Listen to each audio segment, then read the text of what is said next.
ओम हनुमते नमः। ओम श्री रामाय नमः। ओम नमो नरसिंहाय नमः। सभी लोगों को जय श्री राम। आज हम आपको सर्व सिद्धिदायक हनुमान मंत्र के बारे में बताने वाले हैं। हनुमान जी के बहुत सारे मंत्र हैं, बहुत सारे स्तोत्र हैं, बहुत सारे तंत्र हैं, यंत्र हैं, सभी के अपने अपने कार्य हैं। लेकिन कुछ मंत्र ऐसे होते हैं जो सर्वगुण संपन्न होते हैं, मतलब सभी प्रकार की सिद्धियां उनके अंदर भरी होती हैं। उस मंत्र का यदि विधि विधान करते हैं तो किसी भी प्रकार की सिद्धि हमको मिल सकती है, सभी प्रकार की मनोकामनाएं हमारी पूरी हो सकती हैं, सभी रोगों का नाश हो सकता है और सभी बाधाओं का विनाशन हो सकता है। उसी श्रेणी में यही एक मंत्र है जिसे सर्व सिद्धिदायक हनुमान मंत्र कहते हैं। और इस मंत्र की छोटी सी विधि है। यदि कोई व्यक्ति की कोई विशेष बड़ी मनोकामना है जो सालों से पूरी नहीं हो रही है, उदाहरण के लिए हमारे पास परसों एक व्हाट्सएप पे मैसेज आया था कि 10 साल से हमारी शादी हुए हो गया, हमें पुत्र की प्राप्ति नहीं हुई और डॉक्टरी रिपोर्ट हम दोनों की सही है, लेकिन फिर भी संयोग नहीं बन रहा है कि पुत्र की प्राप्ति हो जाए। तो एक बहुत बड़ी मनोकामना हो जाती है, पुत्र सुख पाना एक बहुत बड़ी मनोकामना हो जाती है। उसके लिए ग्रहों की स्थिति भी सही चाहिए होती है, शारीरिक स्वस्थता भी बढ़िया से चाहिए होती है और ईश्वर की कृपा तो बहुत जरूरी है, क्योंकि सभी के पालन करता धरता ईश्वर ही है। तो ऐसे परेशानियां जब किसी को होती हैं तो उन लोगों को एक बार बालाजी की शरण में जाना चाहिए। यह मंत्र उनको एक बार जरूर जप करके देखना चाहिए। बालाजी की कृपा हुई तो उनकी मनोकामना पूरी हो जाएगी। इसी प्रकार कि कई प्रकार की असाध्य बीमारियां होती हैं, लाखों का लोग इलाज करा चुके होते हैं, बीमारियां पकड़ में नहीं आती हैं और परेशान रहते हैं। डॉक्टरों के पास जब जाते हैं तो पता चलता है कोई बीमारी नहीं है और बचपन से पैदाइशी बीमार होते हैं। तो ऐसे लोगों को भी इस मंत्र का यदि जाप करते हैं तो संयोग ऐसे बनेंगे कि उनकी बीमारियां ठीक हो जाएंगी। उचित संयोग बनेगा, उचित डॉक्टर से उनका संपर्क होगा, कुछ ना कुछ ऐसा संयोग बनेगा। मेरे कहने का मतलब, यदि कोई बाधा भी है, प्रेत बाधा भी है, तो ऐसे व्यक्ति से आपका संयोग के कारण संपर्क बन जाएगा कि आपकी बाधा दूर हो जाएगी। यदि कोई लंबी बीमारी है तो उचित डॉक्टर से संपर्क अपने आप आ जाएगा, कहीं ना कहीं से कोई ऐसा संबंध आ जाएगा कि आपका उचित डॉक्टर से संबंध बन जाएगा और आपकी रोग की मुक्ति हो जाएगी। मंत्र जाप करने के अपने अपने अलग अलग फायदे हैं और अलग अलग विधियां भी हैं। ओम नमो हनुमते सर्वग्रहान भूत भविष्यादि वर्तमानान दूरस्थ समीपस्थान छिन्दी छिन्दी भिन्दी भिन्दी सर्वकाल दुष्ट बुद्धानुचाटोचाट्याय परबलान क्षोभय क्षोभय मम सर्व कार्याणि साधय साधय। ओम नमो हनुमते ओम ह्राम ह्रीम हुम फट देहि ओम शिव सिद्धि ओम ह्राम ओम ह्रीम ओम ह्रूम ओम ह्राह स्वाहा। इस मंत्र की विधि से बताया जाता है कि जो पूर्णतया इस मंत्र की विधि को करता है उसकी किसी भी प्रकार की असाध्य मनोकामना जो सालों से रुकी पड़ी हो, कोई बहुत बड़ा कार्य हो। देखिए, ध्यान देने वाली बात यह है कि मनोकामना हमको भगवान के सामने ऐसी रखनी चाहिए जिसमें किसी का नुकसान शामिल ना हो, तभी भगवान मनोकामना पूरी करते हैं। अब घर में जैसे धन दौलत की ज्यादा कमी है, रोजी रोजगार की कमी है, व्यापार नहीं चल रहा है, कोई भी कारण नहीं चल रहा, जबकि आप सब चीजें सात्विक कर रहे हैं, तब भी आप इस मंत्र का प्रयोग कर सकते हैं। आपके घर की स्थितियां बिल्कुल सही हो जाएंगी। घर में लड़ाई झगड़े हो रहे हैं, अशांति फैली रहती है, दारिद्रता व्याप्त रहती है, ऐसे में भी आप हनुमान जी के इस मंत्र को जाप कर सकते हैं। आपकी जो समस्या है उसका समाधान बहुत जल्दी ही हनुमान जी महाराज कर देते हैं। ऐसा शास्त्र में लिखा है, जिस पुस्तक से इस मंत्र को हम ले रहे हैं उसमें ऐसा ही लिखा है और प्रयोग में भी यही आया है कि बड़े से बड़े असाध्य कार्य इससे संपूर्ण हो जाते हैं। उदाहरण के लिए हम ही स्वयं बैठे हैं, हमारा एक बहुत बड़ा कार्य था जिस समय मंत्र तंत्रों के बारे में हम नहीं जानते थे। वैसे हम ज़्यादा पढ़े लिखे नहीं हैं, ना तो ज़्यादा हमें संस्कृत का अनुभव है और हिंदी भी शुद्ध तरीके से हम नहीं पढ़ पाते हैं, लेकिन कुछ कार्य हमारा ऐसा पड़ा था। गुरुजी की शरण में हम उस समय गए, गुरुजी ने हमें मंत्र दिया, कहा बालक इस मंत्र का आप जापन करो। तो जिस हिसाब से उनने विधि बताई थी हमने उस हिसाब से मंत्र बिल्कुल जापन नहीं किया। उन्होंने तो बहुत लंबी विधि बताई थी, उस समय इतने आलसी थे कि कर ही नहीं सकते थे, क्योंकि डेली 11 माला जप करनी थी। 11 माला बहुत ज़्यादा हो जाती है, जो डेली जपता है उनके लिए सही रहता है कि 1 घंटे में पूरी कर लिए। अब हमको पहली बार पढ़ना था मंत्र को, तो 11 माला तो लगता था कितने जल्दी खत्म हो जाए माला, तो बड़ी स्पीड से थक जाता था आदमी, शरीर एकदम कमर ढीली हो जाती थी मंत्र जाप करते करते। लेकिन 2-3 दिन ऐसा लगा, उसके बाद फिर मन में अपने आप भावना जम गई भगवान के प्रति, और फिर हम उसका 11 माला जप करने लगे। और कुछ दिन ही हमने जप किया, हमारी मनोकामना पूरी हो गई। अब मनोकामना गुप्त होती है तो बता नहीं सकते, नहीं आपको जरूर बता देते कि क्या मनोकामना हमारी पूरी हुई थी। तो यह मंत्र विशेष मंत्र माना जाता है, और संयोग ऐसा बन ही जाता है कहीं ना कहीं से कि मनोकामना पूरी हो जाती है। तो चलिए, अब विषय हटके हो गया था थोड़ा सा, अब इसकी मंत्र की विधि जान लेते हैं। वैसे इस मंत्र को हमने श्रवण करने के लिए अपने संकटनाशक चैनल पे डाल दिया है, आप जाके इसको श्रवण कर सकते हैं। क्योंकि हर मंत्र को श्रवण करने से ये फायदा होता है कि सभी मंत्रों की जो ऊर्जा तरंगें होती हैं वो अलग अलग होती हैं, और मंत्रों को श्रवण करने से यदि आपके मन को शांति मिल रही है, शरीर में ठंडक मिल रही है, किसी रोग में आराम मिल रहा है, तो समझ लेना चाहिए वह मंत्र आपको सूट कर रहा है, आपके शरीर को सूट कर रहा है। तो उस मंत्र की फिर आपको पूरी विधि खोज लेनी चाहिए, जान लेना चाहिए, इंटरनेट पर सर्च कर लेना चाहिए, किताबों में देख लेना चाहिए, शास्त्रों में देख लेना चाहिए कि उस मंत्र का पूरा विधि विधान है क्या।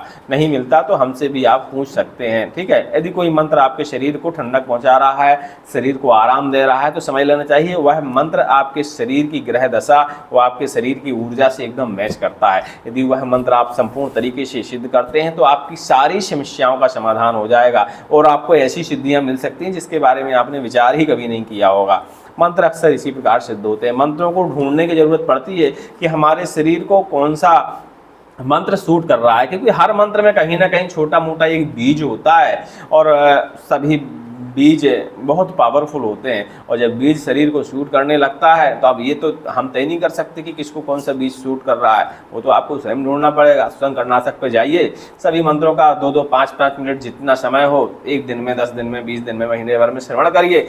यदि कोई मंत्र आपको ऐसा मिल जाता है जो आपके शरीर को शूट कर रहा है, तो फिर उसका विधि विधान जानने के लिए हमसे आप संपर्क कर लीजिए, हम बिल्कुल जानकारी देंगे। और कई लोगों का सवाल आया था, सवाल क्या आया था, गुस्सा आई थी उन लोगों को हमारे ऊपर।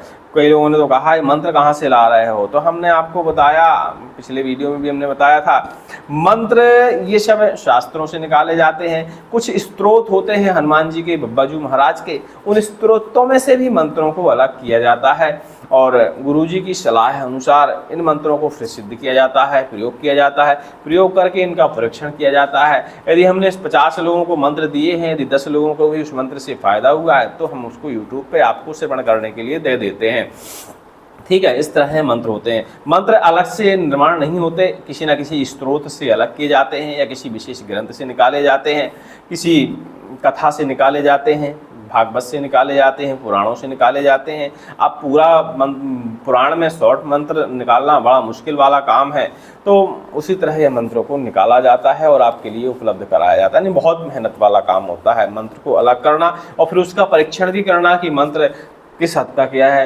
लोगों के ऊपर कार्य करेगा, किस हद तक लोगों को इसका फायदा पहुंचेगा। लेकिन इस मंत्र को हमने बहुत 2004 में ही परीक्षण किया था, बहुत पावरफुल मंत्र है, बहुत जल्दी ही मनोकामना पूरी हो जाती है इस मंत्र से। यदि भूत प्रेत बाधा भी है, तब भी आप भगवान के सामने प्रार्थना करके रख दीजिए कि भगवान ये भूत प्रेत बाधा किसी तरह हट नहीं रही है, इसको हटा दीजिए और कर दीजिए इस मंत्र का जापन। वैसे यह सर्व मनोकामना सिद्ध मंत्र है, लेकिन जब भगवान के सामने आप प्रार्थना करके इस मंत्र का जापन करेंगे तो भगवान स्वयं आपके भूत प्रेतों को हटा देंगे, कि कुछ ना कुछ संयोग बना देंगे कि वो हट जाएगा, ठीक है। मंत्र की विधि सुन लीजिए, बहुत ही आसान है। हनुमान जी के इस मंत्र को सर्व कार्य सिद्धि मंत्र कहा जाता है, और हनुमान जी के किसी भी मंदिर में मंगलवार के दिन जाकर पंचोपचार से पूजा करें, शुद्ध घृत यानी घी का दीपक जलाएं, भीगी हुई चने की दाल और गुड़ का प्रसाद लगाएं, और विनम्र मन से भगवान से अपनी प्रार्थना करें, अपना कार्य भगवान जी के सामने रखें, और इसके बाद प्रतिदिन 11 माला इसकी जाप करें 11 दिन तक। और उसका दशांश हवन कर दें, यानी जो भी आपका टोटल हुआ हो 11 दिन में उसका 10% आप हवन कर दें। इतने में यह मंत्र पूर्ण हो जाता है। बड़ी छोटी सी विधि है, कुछ ज़्यादा विधि नहीं है, बस मंत्र में जाप में 11 माला 11 दिन तक जाप करनी है। मंगलवार से शुरू करना है और 11 दिन तक लगातार इसको चलने देना है और इसके बाद आप इसका दशांश हवन कर दें और अपनी प्रार्थना डेली भगवान के सामने जरूर रखें।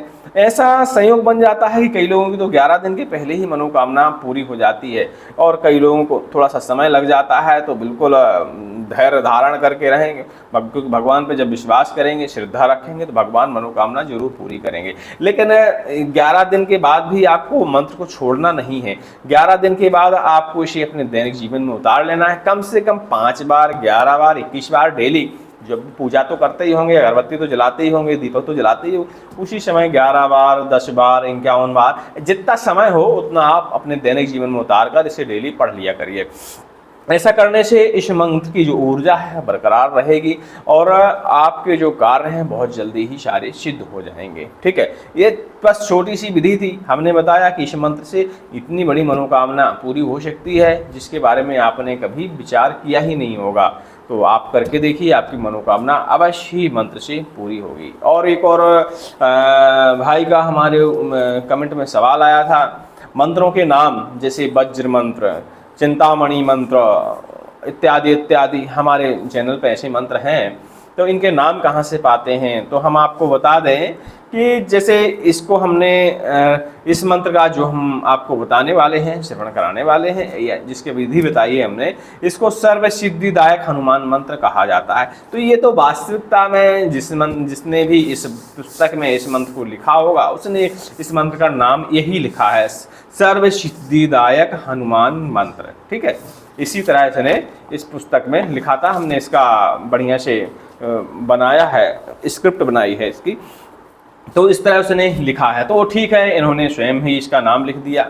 ठीक है, लेकिन जैसे हनुमान जी वज्र मंत्र हो गया, हनुमान जी चिंतामणि मंत्र हो गया, तो इनके जो नाम हैं उनमें थोड़ा सा मतभेद है, क्योंकि मंत्र के कुछ शब्दों को या उसके अर्थ को निकालकर उसका नामकरण कर दिया जाता है। वास्तविकता में मंत्र किसी स्त्रोत से बाहर किए जाते हैं, तो स्त्रोत का नाम होना चाहिए कि उस स्त्रोत से इस मंत्र को निकाला गया है। लेकिन अब हमारे गुरुजी उसका मंत्र का नाम रख देते थे अपने ध्यान के लिए, कि हमको ध्यान रहे कि ये मंत्र किस काम आता है। तो एक शब्द से ही हमें पता चल जाता है हनुमान जी का वज्र मंत्र, यानी यह वज्र की तरह प्रहार करेगा। हनुमान जी चिंतामणि मंत्र यानी सभी प्रकार की चिंताओं का हरण करेगा। तो हम अपनी ध्यान के लिए उन मंत्रों का नामकरण कर लेते हैं, बल्कि उस नाम से आपको किसी और ग्रंथ में वो मंत्र नहीं मिलने वाला। तो इस बात से कंफ्यूजन में ना रहिएगा, सच्चाई बताना हमारा कार्य है, तो हमने आपको बता दिया। क्योंकि एक भाई का सवाल आया था कि इस नाम से तो हमने पूरे इंटरनेट में सर्च कर डाला, बहुत सारी किताबें ढूंढ डाली, मंत्र नहीं मिला। तो उसका जवाब हम आपको दे रहे हैं कि वो मंत्र का जो नाम है उसके कार्य के अनुसार हम स्वयं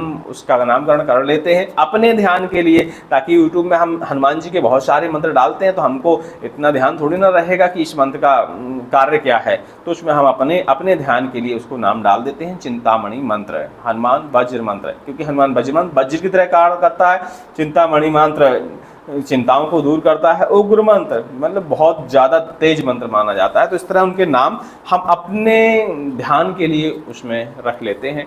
तो उसके लिए क्षमा प्रार्थी हैं, यदि किसी को कन्फ्यूजन हुआ हो तो कन्फ्यूजन बिल्कुल ना रहे।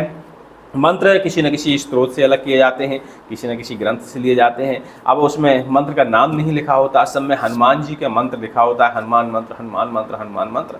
तो उसमें उसकी शक्ति के अनुसार, उसके शब्दों के अनुसार, उसके कार्य के अनुसार हम अपने ध्यान के लिए उस मंत्र का नामकरण कर लेते हैं। तो उस नाम से आपको कहीं मिलेगा नहीं, इसलिए ढूंढने का प्रयास ना करें। हाँ, किसी स्रोत को खोजें, जैसे बहुत सारे स्रोत हैं, विचित्र वीर स्रोत, विचित्र वीर मंत्र, विचित्र वीर स्रोत में भी 3-3 मंत्र दिए गए हैं, और हनुमान वाणा स्रोत, ऐसे बहुत सारे स्रोत हैं, उनमें से मंत्रों को अलग किया जाता है। तो उन्हीं में से मंत्र अलग करके उनका परीक्षण करके हम आपके लिए उपलब्ध कराते हैं। उम्मीद करते हैं यह मंत्र आप प्रयोग करके देखेंगे। यदि आपकी कोई बड़ी मनोकामना है, और हम बालाजी से प्रार्थना भी करेंगे कि सबकी मनोकामना बहुत जल्दी पूरी करें। अब कई लोग झाड़ा फूंकी एक अलग मैटर हो जाता है, लेकिन भगवान के सामने यदि आप संपूर्ण लगा के प्रार्थना करके इस मंत्र का जाप करते हैं तो झाड़ा फूंकी की जरूरत नहीं पड़ती। भगवान सारे कष्ट हर लेते हैं, बस विश्वास की देर होती है और कार्य हो जाते हैं। आप विश्वास करिए, श्रद्धा रखिए, कार्य अवश्य होंगे। और तंत्र मंत्रों के अलावा कभी कभी डॉक्टरों से भी सलाह ले लिया करिए, क्योंकि दुआ के साथ दवा की भी आवश्यकता पड़ती है। कभी कभी सिंगल काम नहीं हो पाते, उसका कारण यह है कि प्रेत बाधाएं होती हैं, नज़र दोष होता है, ग्रह दोष होता है, बहुत सारी समस्याएं होती हैं। हमारे शरीर में कष्ट देकर ये लोग रोग का घर बना जाते हैं, और बाद में हम मंत्र तंत्रों का जाप करते हैं, झाड़ा फूंकी करवाते हैं, कुछ न कुछ करते हैं, भगवान की पूजा करते हैं, तो बाधाएं तो निकल जाती हैं, लेकिन रोग हमारे शरीर में रह जाता है। तो हमें डॉक्टर की सलाह भी लेनी चाहिए, क्योंकि रोग को डॉक्टर या औषधि ही ठीक कर पाएगी।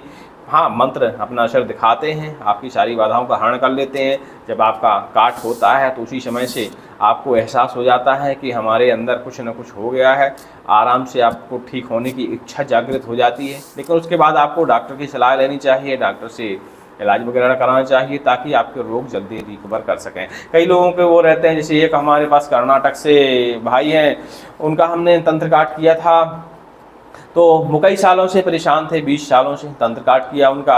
अब चौथे दिन उनका फ़ोन आया कि मेरे पेट में अभी भी दर्द हो रहा है, ऐसी समस्या है, और इसके पहले भी यही समस्या थी। तो हमने कहा भैया आप डॉक्टर को दिखा लो। उन्होंने डॉक्टर को दिखाया तो पता चले उनमें किडनी में स्टोन है, और किडनी के ऊपर एक अलग से लेयर विकसित हो गई थी, जिसका उन्हें सर्जरी के द्वारा उपचार कराना पड़ा। अब स्वस्थ हैं, लेकिन 20 साल से जब वो परेशान थे तो डॉक्टर को पता ही नहीं चल रहा था कि उनकी किडनी के ऊपर एक अलग से लेयर चढ़ गई है, जिसके कारण उन्हें प्रॉब्लम हो रही है। तो भूत प्रेत बाधा कहीं ना कुछ छुपा लेती है, जिससे रोग पकड़ में नहीं आते, डॉक्टर लोग इलाज नहीं कर पाते। ठीक है, तो जब काट हुआ तो उनके रोग की जड़ मिल गई डॉक्टर को, डॉक्टर ने इलाज कर दिया, सर्जरी कर दी, ठीक हो गया। मतलब एक संयोग होता है, झाड़ने फूंकने से भी संयोग बन जाते हैं, आपकी बाधा हट जाती है, रोग तो कुछ % हट जाते हैं, कुछ % हमारे शरीर में रह जाते हैं, तो उनका इलाज करा लिया करिए।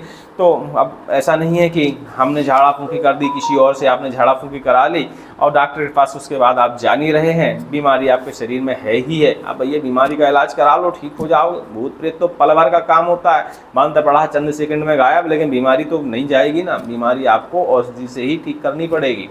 तो इस बात का आप विशेष ध्यान रखा करें, जितना तंत्र मंत्रों की तरफ उतना औषधि की तरफ, और जितना औषधि की तरफ उतना ही हमारे हिंदू धर्म के तंत्र मंत्रों की तरफ बराबर दृष्टि से आपको ध्यान देना चाहिए। जय श्री राम। उम्मीद करते हैं छोटी सी जानकारी सही लगी होगी। किसी कोई सवाल हो तो टेलीग्राम पे हमारे संपर्क कर सकता है। और एक बार टेलीग्राम पे हमारे कुछ फर्जी लोग जुड़ गए हैं, वो ताबीज के नाम पर या कवच के नाम पर धन की मांग करते हैं, तो कृपया ऐसा ना करें। धन हमारे यहाँ नहीं लगता, किसी भी तंत्र मंत्र का धन नहीं लगता, तंत्र मंत्र परोपकार के लिए होते हैं, और ताबीज और कवच हमेशा हम फ्री बनाते हैं। हाँ, डाक खर्च 10, 20, 50 जो लगता है वो मैटर अलग हो जाता है, बाकी उसमें खर्च नहीं लगता, क्योंकि हम एक ही बार बनाते हैं, तो सैकड़ों ताबीज हम एक ही बार में बना लेते हैं, उसमें धन काय का लगेगा। हाँ, ताबीज कितने का आता है, 10 रुपये का, 20 रुपये का, तो भैया इतना तो हम कर ही सकते हैं। अब उसमें धन की क्या आवश्यकता है। आप हमारा एक वीडियो देख ले रहे हैं, उससे हमें 10, 20, 50 तो मिल ही जा रहा होगा। राजकुमार जी को जो हमारे वीडियो संचालन करते हैं, और हमारी आर्थिक पूजा की व्यवस्थाएं, घी सामग्री, हवन की सब ये व्यवस्था करते हैं, ताबीज भी यही ला के देते हैं, तो कुछ ना कुछ इनको इनकम हो रही होगी ना, तब तो ये ला के दे रहे हैं हमको। तो निश्चिंत रहिए, धन नहीं लगता, बिल्कुल परेशान ना हुआ करिए। और कोई फर्जी व्यक्ति यदि पैसे मांगता है हमारे चैनल के माध्यम से या हमारे टेलीग्राम के माध्यम से, तो बिल्कुल धन ना दीजिएगा, हम कभी भी धन की मांग नहीं करते। ठीक है, और हमारे राजकुमार जी या हम या एक बालक और है, ये लोग सब ये हमारा ये इलेक्ट्रॉनिक चीज़ें मैनेज करते हैं, जैसे टेलीग्राम हो गया, व्हाट्सअप हो गया, यूट्यूब हो गया। तो ये लोग कभी धन की मांग नहीं कर सकते, ये हमारे परमानेंट शिष्य हैं, और ये हमारे लिए लगभग भगवान की सेवा में अपना समय देते हैं।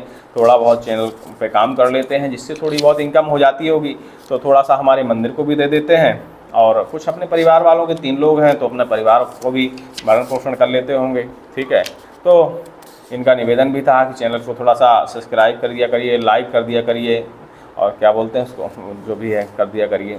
थोड़ा बहुत इनकम हो जाए। ठीक है, जय श्री राम। उम्मीद करते हैं हमारी बातें किसी को बुरी नहीं लगी होंगी।